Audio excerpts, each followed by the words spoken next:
নমস্কার বন্ধুরা, আজকে আপনাদেরকে দেখাবো যে গাঁদা ফুলের বীজ কিভাবে সংগ্রহ করা হয়।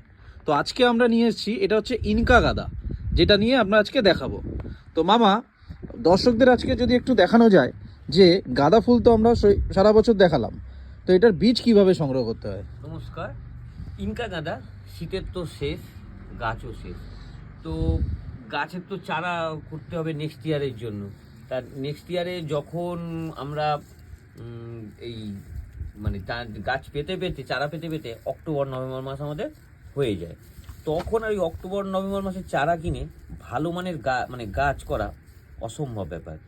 সেই জন্য আমি গাছ না কিনে আমি এই যে শুকনো যে ফুলগুলো আছে, এই শুকনো ফুলগুলোকে আমি এখান থেকে এইভাবে ছাড়িয়ে নিচ্ছি। এই ওপরের অংশটা ফেলে দিতে হবে, ওপরের অংশটা পাপড়ি আছে, বীজটা থাকে হচ্ছে এর ভেতরে। এইগুলোকে এইভাবে আমি ছাড়িয়ে নেবো, নিয়ে এই যে দানাগুলো যে বেরোচ্ছে এগুলো, এটাই হচ্ছে গাঁদা ফুলের দানা, তাই তো? এই যে এটাই হচ্ছে।